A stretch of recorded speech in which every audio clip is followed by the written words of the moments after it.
¿Qué tal? Muy buenas tardes. Perdónenme, miren, yo ya me quiero sentir en domingo.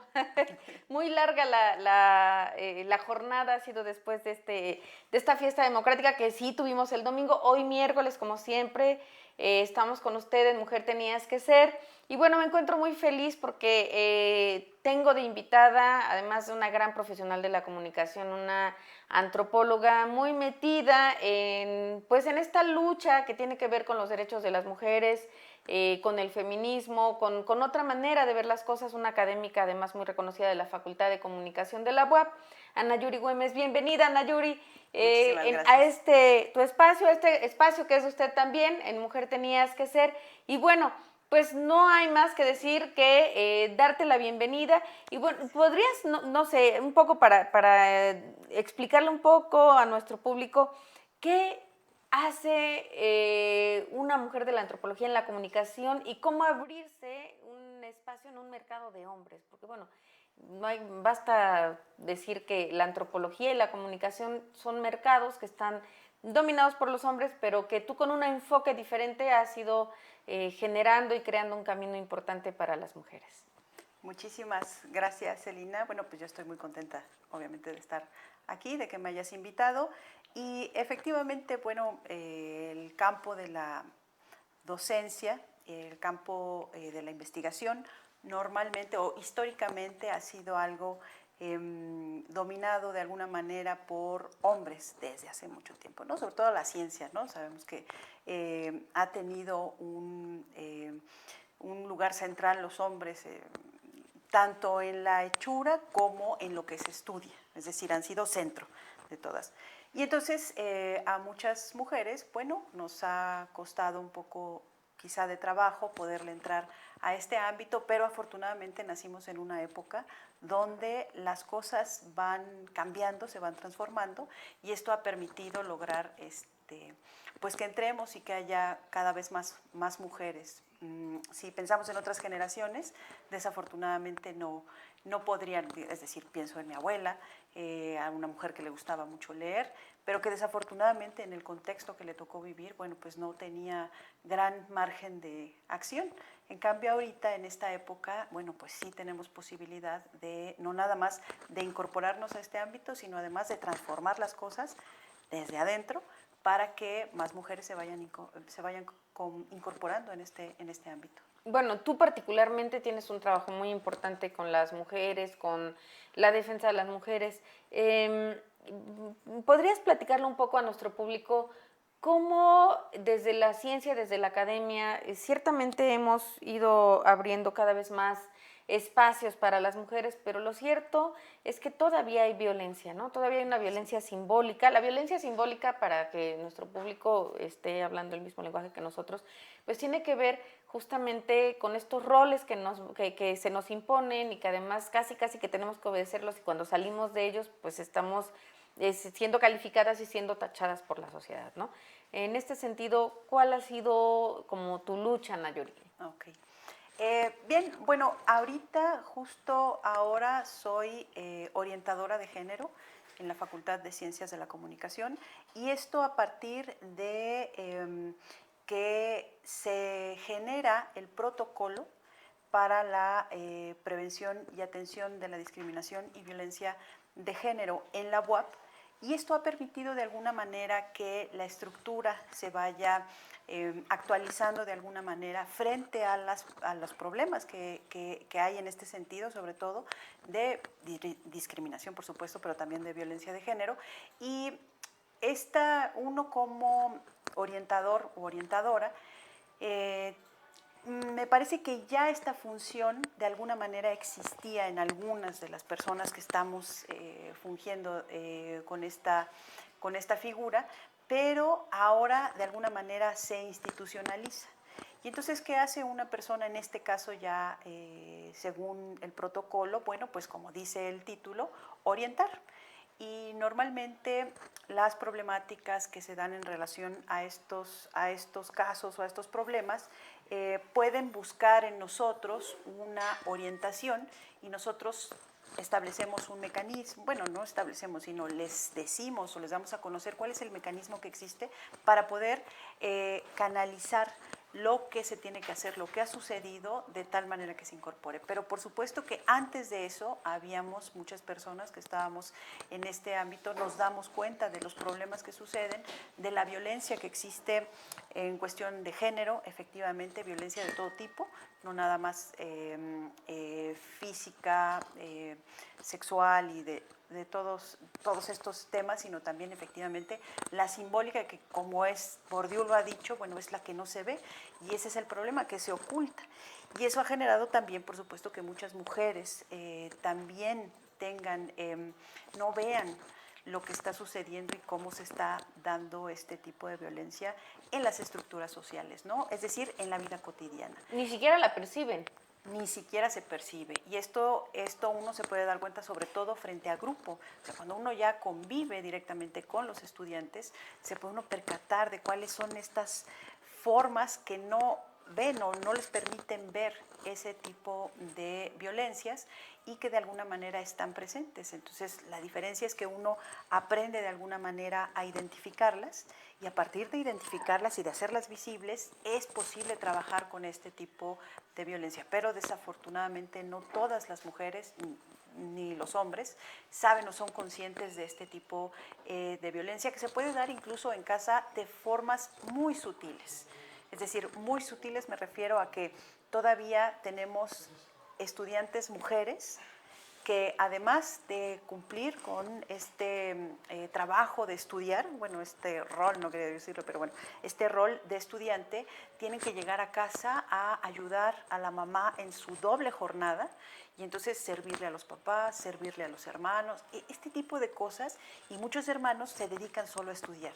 Entonces, todavía vemos muchos desequilibrios, muchas inequidades que se dan de manera cotidiana, de forma muy sutil, y que por supuesto no implica rebelarse, ¿no?, y salirse de su casa, ni mucho menos, pero sí empezar a identificar cuáles son estas injusticias y cómo entonces las mujeres podemos construir caminos mucho más equilibrados, incluso encontrar compañeros o compañeras que nos ayuden a mantener estos equilibrios, y no que esto se radicalice, se haga más fuerte y que acabe en el extremo, ¿no? Que sea En una disputa, por ejemplo, un feminicidio, ¿no? O sea, como el extremo de elegir a una pareja violenta o este tipo de cosas. Entonces, bueno, ese es el trabajo un poco.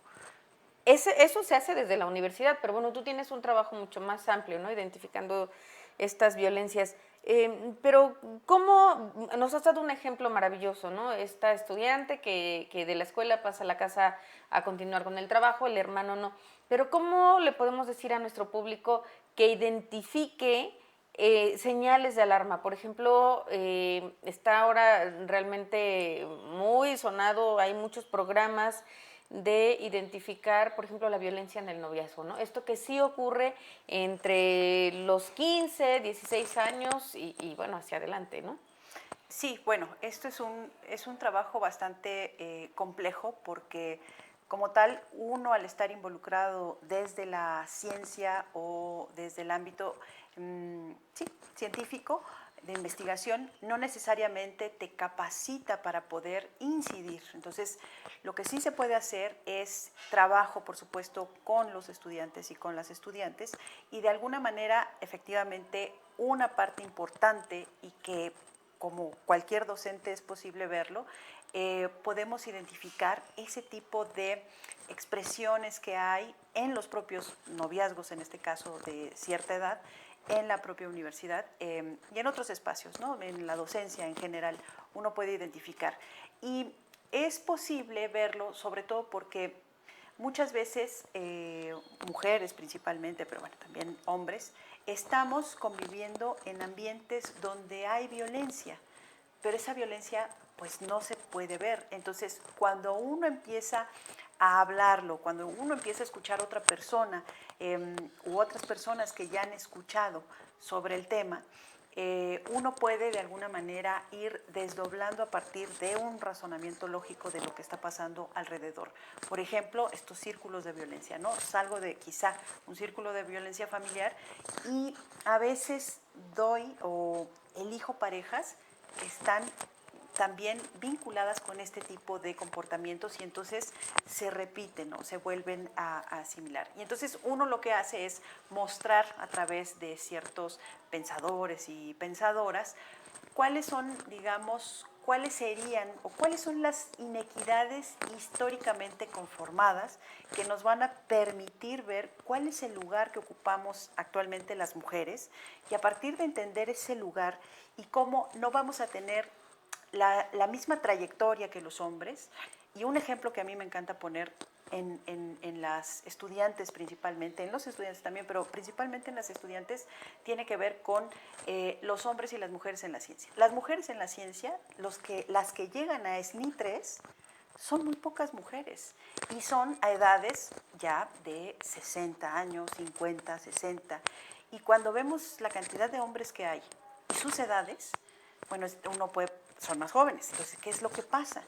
Bueno, pues que las mujeres cuando deciden tener un hijo o una hija, viene un cambio completamente en la vida y sobre todo que cobra la factura en la trayectoria laboral y profesional. Y entonces ahí muchas veces se da por hecho que una mujer que va a tener un hijo, bueno, hay una parte biológica que sí no se puede evitar, que es el embarazo, el parto y algunos meses posteriores de la crianza. Sin embargo, como esta crianza no se da de manera equitativa entre hombres y mujeres, lo que suele pasar es que las mujeres quedan a cargo de esa crianza, ¿no? Y ya dependerá de si tuvieron suerte o no, si conocían o no, si la pareja quiere acompañarlas, decide dejarlas y demás. Y entonces todo eso lo tienen que cargar las mujeres y tienen, por supuesto, que omitir ciertas cosas que les darían posibilidad de tener una profesión, encontrar un mejor trabajo, a partir de eso ir generando una trayectoria profesional. Y entonces, a partir de ver estas diferencias estructurales generadas desde lo biológico o desde las explicaciones incluso científicas que le han dado tanto peso a la cuestión biológica, pues entonces se interioriza y se invisibiliza el hecho de que estas diferencias generan en las mujeres una mayor carga de trabajo que no va a ser remunerado. Digo, será remunerado en términos emocionales, en términos, ¿no? Pero no en términos económicos o en términos de calidad de vida o profesionales. Y ahí, entonces, si una mujer inicia tanto una pareja como un embarazo sin saber estas cosas, va a llegar posiblemente en un momento de su vida donde diga, bueno, pero a ver, yo quería esto. Bueno, los hay muchos casos de muchas mujeres.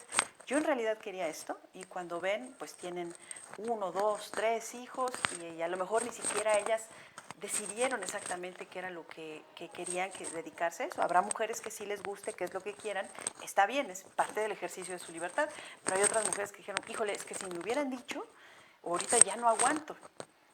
¿O qué me queda a mí después de que se van los hijos, ¿no? Pues ¿dónde está mi vida? Entonces, ahí me parece que tenemos que hacer un trabajo con las mujeres jóvenes, o sea, mientras más jóvenes mejor, pero digamos que en este caso como docentes son las universitarias, que tienen que ver cómo invierten su tiempo, que su tiempo es valiosísimo y que entonces tienen que ir haciendo y caminando con pies de plomo para poder alcanzar lo que ellos quieran o que ellas quieran, ya sea una cuestión en pareja, de crianza, de hijos o en el ámbito profesional. Pero hay mujeres que han demostrado que se pueden las dos cosas, pero bueno, en mi caso yo lo veo muy difícil. Es complicado, es difícil, efectivamente en la carrera también se nota la edad, ¿no? Las mujeres van llegando a los 50, a los 60 y apenas están como arañando los pasos de la investigación, que además, por ejemplo, en México es un poco injusto el Sistema Nacional de Investigadores o las becas CONACYT para las maestrías, ¿no? Porque en esta competencia pues siempre va a estar como en mayor ventaja un hombre que una mujer, aunque recientemente fue nombrada una mujer en el Sistema Nacional de Investigadores como directora. Esto no significa que hacia abajo, ¿no?, la estructura sea una estructura de mujeres. Pero creo que hay otra cosa, hablando de la violencia simbólica, que me parece que se ha discutido muy poco, Ana Yuri, me gustaría que profundizaras. las mujeres sí tenemos un reloj biológico, ¿no? O sea, hay una edad en la que los óvulos ya envejecieron y, bueno, el hombre a los 49, a los 50 puede seguir Sí, soñando claro. con ser padre, sin mayor problema, ¿no? Y puede todavía en esa idea decir, quiero hijos, pero una mujer a los 50 ya no. Sí. ¿No? A los 35 años empieza esta presión entre decidir si eres madre o no eres madre, y además si decides no ser madre, la carga social que viene sobre ti. Sí, sí, no, definitivamente parece que es injusto en términos biológicos, precisamente por eso, pero yo creo que se hace mucho más pesado. Bueno, sí, es como una cuestión que a la mujer le implica una reflexión sumamente profunda respecto a si quiere reproducirse o no, pero lo que pesa más es la unión que hay entre mujer y madre. Es decir, la construcción que se ha hecho de estas dos partes lo hace muy difícil. Yo no sé, habría que investigar más al respecto para los hombres que tanto pueda ser tan pesado en esos términos de cómo se ha hecho la relación hombre-padre, que sí debe de haber, pero en la mujer, bueno, es sumamente complejo porque parecería parte de lo que le da sentido a la vida, ¿no? Dar vida. Entonces parecería como una cosa ahí muy importante, pero yo creo que tiene que ver con desmantelar el hecho, la maternidad. Es un tema que me interesa, pero desmontarla quitaría muchas de estas cosas, porque no sé, o sea, son preguntas, pero finalmente uno puede elegir cómo vivir y no creo que tampoco sea muy grato saber que uno va a morir y que dejas a hijos aquí. O sea, es difícil, ¿no? Son ya reflexiones casi bueno, filosóficas que nos preguntamos de qué es la vida y demás. Pero lo que sí es importante es saber, quizá es más difícil por toda la carga y la construcción histórica que se ha hecho de esta relación entre mujer y madre. Porque, bueno, padres irresponsables hay muchos y eso digamos que no llama la atención tanto como el hecho de que las mujeres dejen de tener hijos, decidan no tenerlos, etcétera, etcétera. Hay una discusión muy grande, pero me parece que la época nos ayuda a entender que no es tan difícil. Habría que simplemente buscar estos razonamientos y también estos fundamentos que nos puedan ayudar. La ciencia mucho tiempo no estuvo a favor de la mujer, siempre ha sido relegada, pero en la actualidad me parece que también hay una responsabilidad por parte de las mujeres, sobre todo las jóvenes, de decir, bueno, si queremos llegar a estos espacios, pues hay que trabajarle, o sea, hay que meterle.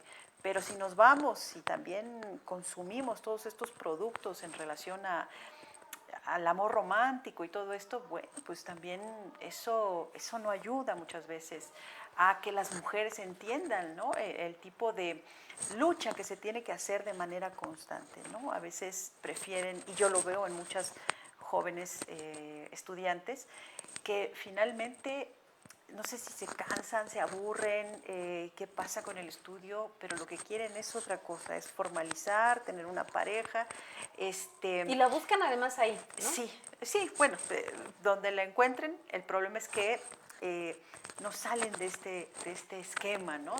En cambio, de pensar otro tipo de parejas, de pensar otro tipo de relaciones de noviazgo y etcétera, etcétera, que no significa romper con el amor romántico, no significa quedarse sin pareja, pero sí ser mucho más selectiva y no estar con la angustia efectivamente de que el tiempo nos corretea y ya querer emparejarse con cualquier persona a costa de lo que sea, sin conocerlos. Y luego, pues sale cada sorpresa terrible que no nos percatamos. Y ahí es lo más peligroso. Lo que no se ve es lo más peligroso. Por eso es importante un poco ir quitándole las vendas a muchas jovencitas, a mujeres, bueno, de cualquier edad, pues, pero es importante irlo viendo claramente y sobre eso construir. Racionalizar el amor, ¿no? De construir el amor, dirían en las ciencias sociales. Pero ¿qué es de construir el amor, Ana Yuri?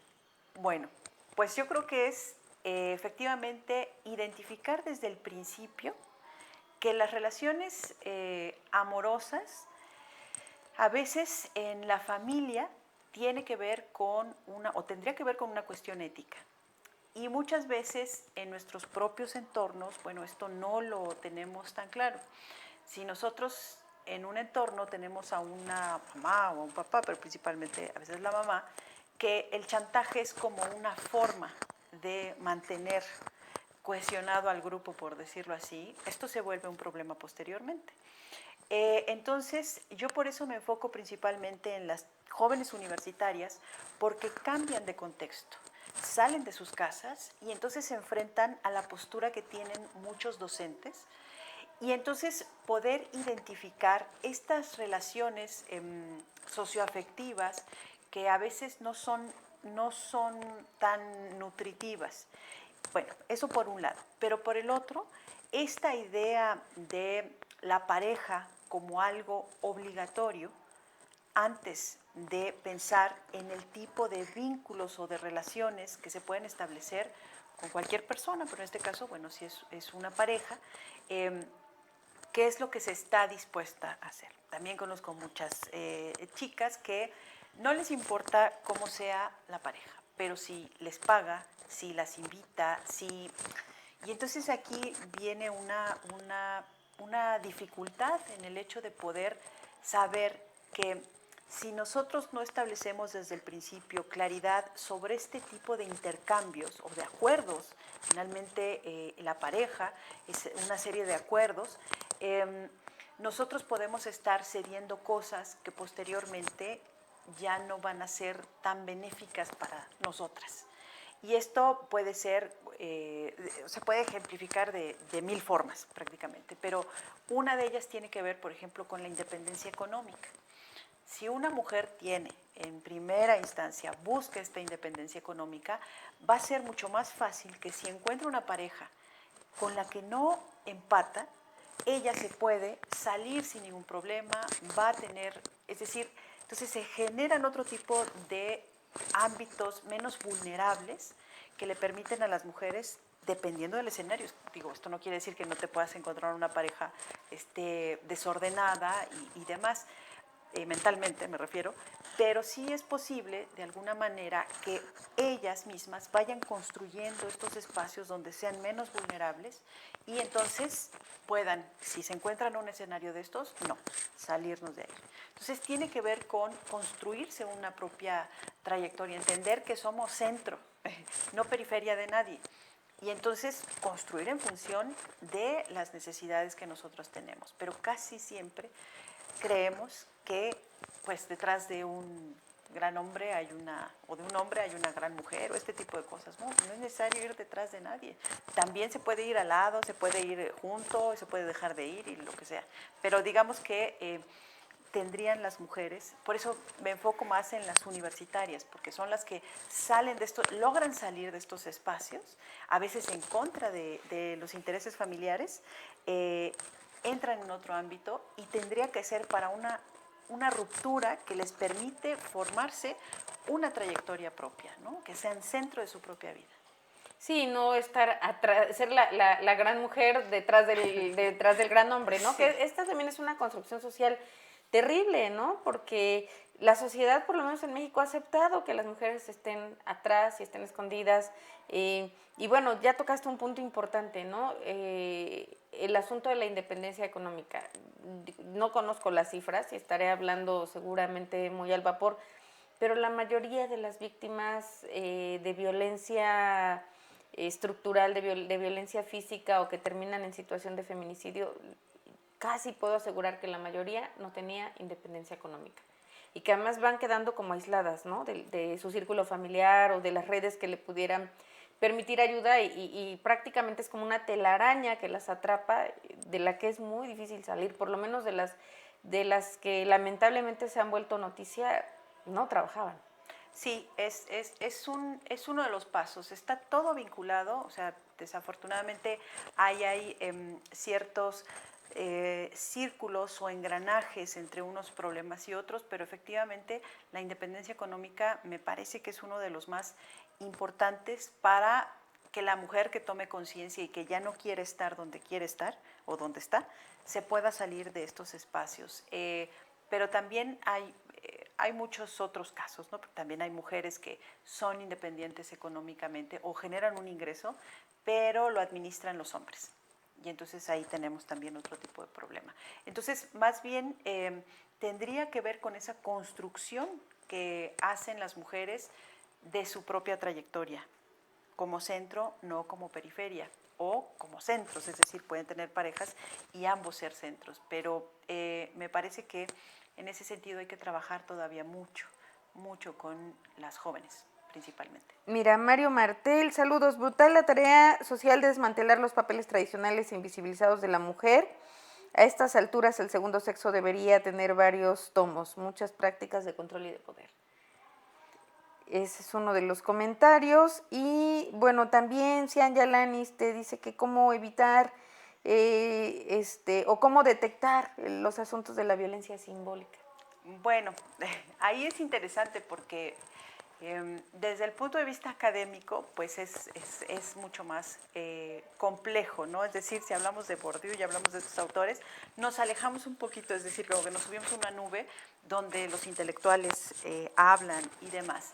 Pero lo que sí podemos mencionar es, digamos que si nosotros hacemos un comparativo respecto a las posibilidades o a las condiciones, quizá la palabra correcta sea de libertad que se tiene para elegir. Es decir, todos estamos de acuerdo en que estamos en una estructura social.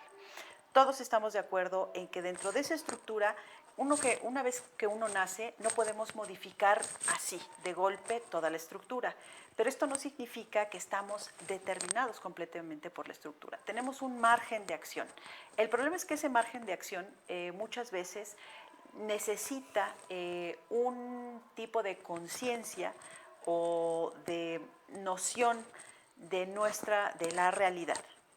Un momento de ubicación y que veamos en relación a otras personas qué es lo que nosotros podemos hacer y qué es lo que no podemos hacer. ¿A qué me refiero? Esto es mucho más fácil cuando hay hombres y mujeres, cuando son hermanos, ¿no? Que pensemos en condiciones más o menos similares y que entonces vemos las diferencias. ¿Quién puede salir?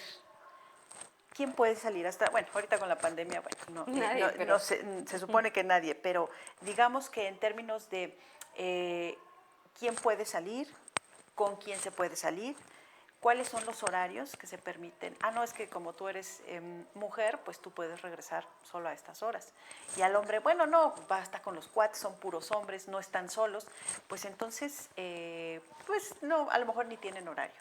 ¿No? Entonces, pequeñas cosas o márgenes de acción para los que tienen algunas mujeres y otros no. Yo he conocido entornos donde a la mujer incluso no se le permite estudiar. Es decir, el hombre sí, ¿no? Se da por sentado, no tiene horarios, porque puede tiene ir que mantener venir, una familia, ¿no? Es el argumento. Y la mujer no. Y entonces le quitas a ellos, es decir, este margen, esta agencia o este margen de posibilidad o esta condición de posibilidad se va de alguna manera coartando, pero no se ve, o sea, ese es el gran problema. Entonces, si nosotros vemos cuáles nuestras posibilidades, porque además a eso se le suman otras cosas, la condición económica, el lugar, el país, incluso la colonia, es decir, dónde estamos ubicados en esa estructura nos va a dar la posibilidad de movernos o no. Pero por supuesto que han habido casos donde ciertas mujeres han logrado salir o romper salir de estos espacios y buscar otros caminos, ¿no? Y también mujeres, bueno, que no lo han podido hacer y han tenido que estar, bueno, bajo otro tipo de normas o reglas que la rigen. Entonces la idea es que se visibilice ese campo de acción que se tiene para poder hacer y construir, sobre todo en la trayectoria de cada una de las mujeres. Una sociedad más equitativa. Sí, pero sí, no, sencilla no está la tarea. No, O sea, no, está no, más hay sencilla todavía decirla. hay todavía una carga social. Mira, Jimmy Flores, Jimmy, saludos, excelente charla para reflexionar profundamente, efectivamente, sobre todo en una sociedad donde estamos buscando que haya menos feminicidios, pues tenemos que empezar desde nuestras casas, ¿no? Vamos a otros comentarios, Ana Yuri. Saludos, Franco Morales, excelente charla. Nuevamente, Cianya, ¿cuál es la propuesta de Anayuri para la difusión de la construcción de las relaciones sanas? Y Nidia Peña, un abrazo, un beso para ti. Saludos, hermosas mujeres, muy grata entrevista. Pues, Anayuri, ahí está la pregunta. Sí, bueno, dentro de mis labores como docente, profesora, investigadora, ¿no? Es la categoría. Ahorita tenemos un proyecto, estamos realizando un proyecto que se llama A la escucha del feminismo académico. Yo me centro principalmente, y por eso no me salgo de este ámbito del universitario. Es decir, a mí me permite estar en contacto con jóvenes universitarias. ¿Qué más quisiera yo que salir al mundo? Sin embargo, la labor, la tarea y el interés que tengo es en este sector. Y este sector, este programa, que es un programa de radio, ya acabó una temporada, vamos a ver si hacemos la siguiente, pero a la escucha del feminismo académico, lo que intenta hacer es que a partir de todos estos movimientos, porque bueno, sabemos que han habido muchos movimientos de mujeres, algunos son separatistas, algunas sumamente radicales, algunas infiltrados, es decir, tenemos un espectro muy amplio en este movimiento. Entonces, uno se puede percatar a veces incluso de los argumentos de personas que genuinamente quieren cambiar las cosas, pero cuando oye uno los argumentos, solito se cae la cosa, o sea, no logran estructurar un discurso lógico, coherente, que pueda realmente hacer un contrapeso con todo lo que se dice y todas las tradiciones y todas las creencias, todos los prejuicios que hay alrededor de esta libertad e independencia de las mujeres. Y entonces eso me parece que es un punto sumamente débil. Si las universitarias no pueden construir estos argumentos, y no lo digo menospreciando, sino que es un tipo de trabajo distinto, porque tienen a la mano autores, pensadores, bibliotecas, es decir, la universidad es fabulosa. Y una red de mujeres, además, ¿no? Una red de Abriendo mujeres, brecha. sí, maestras por un lado diciendo unas cosas, es decir, sí tienen un universo ahí de posibilidades para cambiar la conciencia. Sin embargo, la pura voluntad muchas veces no nos lleva a ningún lado, incluso nos puede llevar al lado contrario sin darnos cuenta, ¿no? Cuando vemos, ya estamos incendiando a otra compañera, es decir, se me hace una aberración, o sea, no es posible. Entonces, lo que hago en ese programa, lo que hacemos en ese programa, lo hago junto con Sael Ortega, él es el productor, lo que hacemos es pasar algunos de los textos, más bien, algunas ideas que algunas pensadoras, feministas principalmente, algunas antifeministas, pero desde esta postura lo hacen, han dicho. Y entonces esto genera ciertos argumentos que nosotros podemos utilizar. Y entonces a veces, bueno, no me acerco al texto porque solo me acerco cuando voy a hacer una investigación, cuando voy a hacer una tesis, cuando voy a hacer un artículo. Está bien. Entonces, en un programa de radio o un podcast, y ahí puedo yo escuchar, bueno, ¿qué dice Gargalo? ¿Qué dice Aura Cumes? ¿Qué dice el feminismo latinoamericano? ¿Qué dice Herder? ¿Qué dice otras pensadoras, tanto de mucho más occidentales como latinoamericanas? Y entonces esa es una propuesta que tengo, pero que además lo que estoy tratando de generar, porque tengo además un programa de servicio social que se llama La Escucha de las Mujeres, y ese lo que intenta es que chicas y chicos, también hombres, está abierto, lean textos, sinteticen sus ideas y entonces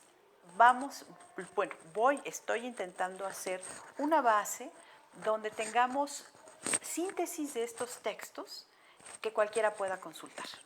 pero claro, eso implica primero un trabajo. Entonces apenas llevo 2 periodos, apenas vamos como 20 textos, y entonces es un poco difícil poder avanzar rápidamente, pero a mí me parece que en un año aproximadamente vamos a tener un buen repositorio, por decirlo así, y vamos a poder difundir de alguna manera estas ideas a partir de la comunicación, de las formas que nos permiten los medios de comunicación, las tecnologías, y ahí es donde entra escena la comunicación, por eso es tan fabulosa, que nos va a facilitar llegar a distintas personas, no nada más limitándonos al ámbito universitario, sino quizá a otros. Pero en este momento es el sector universitario el que me interesa. Falta mucho todavía, Nayuri, por hacer. Arturo Peña también te manda saludos. Bueno, ya casi, es increíble cómo se nos ha ido media hora. La verdad es que en el tema de mujeres, Nayuri, espero que esta no sea la única vez que estés aquí con nosotros. Falta mucho por hacer, falta mucho por construir. Bueno, este es un programa bastante abierto. Nos ven de repente en Veracruz, en todo el estado de Puebla, en Tlaxcala, a veces en Ciudad de México, y bueno, tenemos un público muy variado, y a mí me gustaría que les dieras una reflexión para irnos, y tal vez estas señales de alarma, ¿no?, en el noviazgo, o cómo, por lo menos tener la idea de cómo construir una relación sana, ¿no? Efectivamente, ya nos has dado como muchas pautas que me parece que son muy interesantes y que son para reflexionar, como la idea de que ser mujer y ser madre es divisible, ¿no? No es indivisible esta figura, y que bueno, no tampoco estamos forzadas a tener una pareja ya con el que caiga, ¿no? Porque la sociedad... El costo es mucho. El costo es muy alto, y porque la sociedad dice que hay que tener una pareja. Entonces, a mí me gustaría que con esto te despidieras, con este mensaje que le dieras a nuestro público, y bueno, la palabra es tuya, Nayuri. Muchísimas gracias. Bueno, pues yo me gustaría mencionar sobre todo o llegarle a las madres de familia. Muchas veces se piensa que a una mujer se le va a poder proteger evitándole el contacto con la realidad. Donde limitando los espacios, y sí hay un ámbito quizá de seguridad física, pero desafortunadamente ahora lo que necesitan, ahora más que nunca, porque la violencia de género es una cosa terrible en pleno siglo XXI, lo que necesitan las mujeres son herramientas. Una de ellas es el conocimiento, pero también otro tipo de posibilidades sobre construirse a ellas mismas, hacerse una carrera, desarrollarse profesional, personal, emocional, es decir, en todo este espectro que conforma al humano. Entonces, me parece que hay que trabajar mucho las familias que creen que a las mujeres, tratándolas las pueden proteger limitando su campo de acción, y más bien hay que dotarlas de muchas herramientas para que ellas efectivamente puedan mantenerse en lucha, porque en este contexto que tenemos, híjole, pues sí es difícil, no está fácil para ninguna mujer poder hacer lo que quiere, gozar de la libertad. Y entonces no nada más se tiene en contra a veces estos elementos familiares, sino también los medios de comunicación, el contexto, es decir, el mercado, de alguna manera seduce y se parecería que nada tiene que ver el consumo con este tipo de cosas, pero pues resulta que sí, mucho tiene que ver el consumo de las cosas que vemos, lo que leemos, lo que platicamos. Una boda, ¿no?